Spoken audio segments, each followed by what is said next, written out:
Hello friends, welcome to my YouTube channel. तुम्ही चॅनलला नवीन असाल आणि चॅनलला सबस्क्राईब केलं नसेल तर लवकर करून घ्या.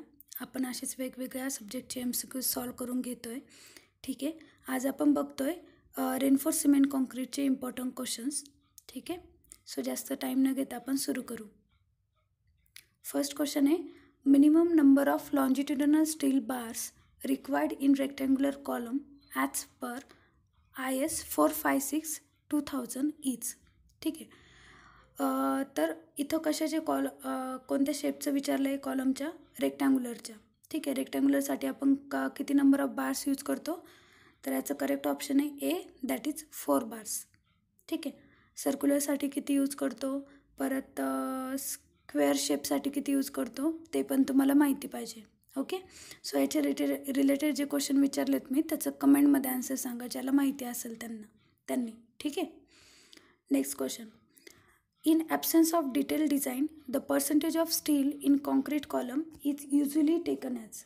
ठीक आहे, पर्सेंटेज ऑफ स्टील, किती पर्सेंट ऑफ स्टील आपण यूज करतो कॉलममध्ये. ठीक आहे, तर याचं करेक्ट ऑप्शन आहे D, that is 1 to 5%. Next क्वेश्चन, as per IS 456/2000 the minimum value of the nominal cover for longitudinal reinforcement bar in column is. ठीक आहे, तर मिनिमम नॉमिनल कवर काय आहे? Longitudinal reinforcement bar in column. ठीक आहे, तर याचं करेक्ट ऑप्शन आहे ए, दॅट इज 40 mm और diameter of bar which ever is more. ठीक आहे, नॉमिनल कवर.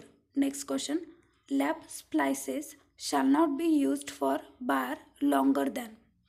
ठीक आहे, लॅप स्प्लायसेसमध्ये कुठले बार कशापेक्षा जास्त नको? तर याचं करेक्ट आन्सर आहे, करेक्ट ऑप्शन आहे B, that is 36 mm diameter. जर जास्त केले तर आपण काय यूज करतो? वेल्डिंग यूज करतो.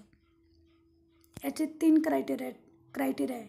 ठीक आहे, आपण कधी कधी यूज करतो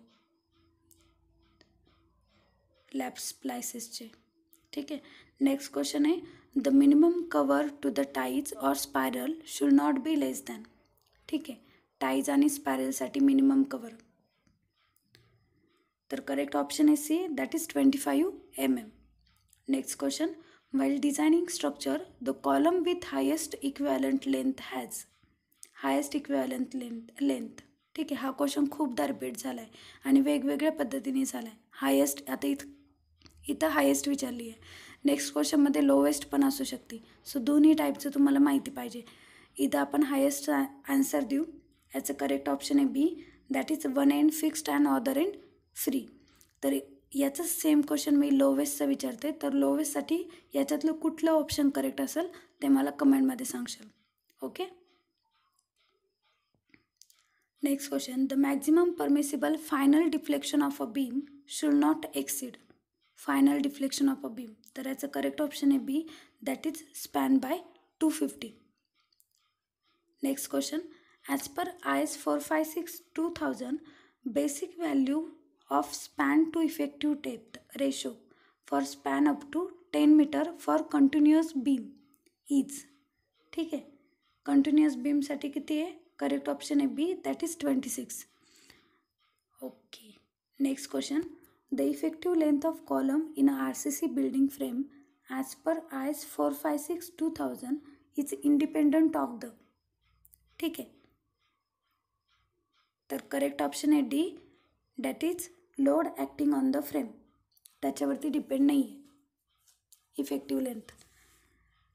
नंतर, a column is consider as a long column if its slenderness ratio exceed.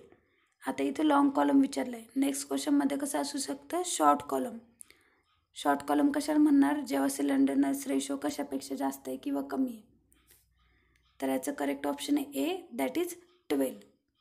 ठीक आहे, next question, the diameter of longitudinal bar of column should never be less than. कशापेक्षा? कमी नको. ठीक आहे, तर करेक्ट ऑप्शन आहे D, that is 12 mm. Next question, distribution of shear intensity over a rectangular section of a beam follows. फॉलोच. ठीक आहे, याचं करेक्ट ऑप्शन आहे B, that is a parabolic curve.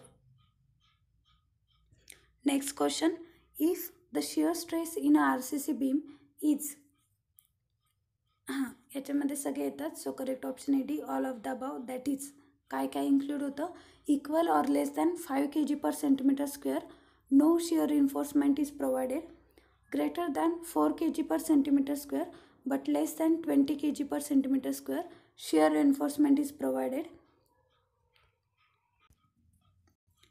ठीक आहे, आणि जर 20 kg per centimeter squareपेक्षा जास्त असेल तर size of section is changed, आपल्याला सेक्शनची साईज चेंज करावी लागेल.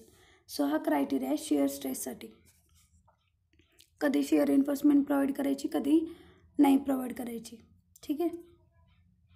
Next question, in a prestress member it is advisable to use. Prestress मेंबरमध्ये आपण काय यूज करतो. ठीक आहे, करेक्ट ऑप्शन आहे D, that is high strength concrete आणि high tensile steel. Next question आहे, in a simply supported slab alternate bars are curtail at. ठीक आहे, कितीने कर्टेल केलं जातं, आपण बेंड करतो 1/7 of the span. Correct option आहे D. Next question, total pressure on the vertical face of retaining wall of a height h acts parallel to free surface and from the base at a distance of. ठीक आहे, total pressure आहे retaining वॉलचं ते विचारलं आहे आणि condition दिले आहे. ठीक आहे, तर याचा आन्सर हे तुम्ही सांगायचं आहे मला. ओके, वेट मी परत रीड करते question. Total pressure on the vertical face of retaining wall, हां रिटेनिंग वॉलच्या व्हर्टिकल फेसला किती प्रेशर टोटल ॲक्ट होतं, ज्याची हाईट h आहे आणि act parallel to free surface and from the base at a distance of, त्याचा आपल्याला distance काढायचं आहे. तर याचं ॲन्सर मला कमेंटमध्ये सांगा, नाहीतर मी देऊन देईल. Okay, so thank you so much. Video आवडला असेल तर लाईक करा, शेअर करा आणि सबस्क्राईब करा. ओके, आणि कमेंटमध्ये नक्की सांगा व्हिडिओ कसा वाटला. थँक्यू.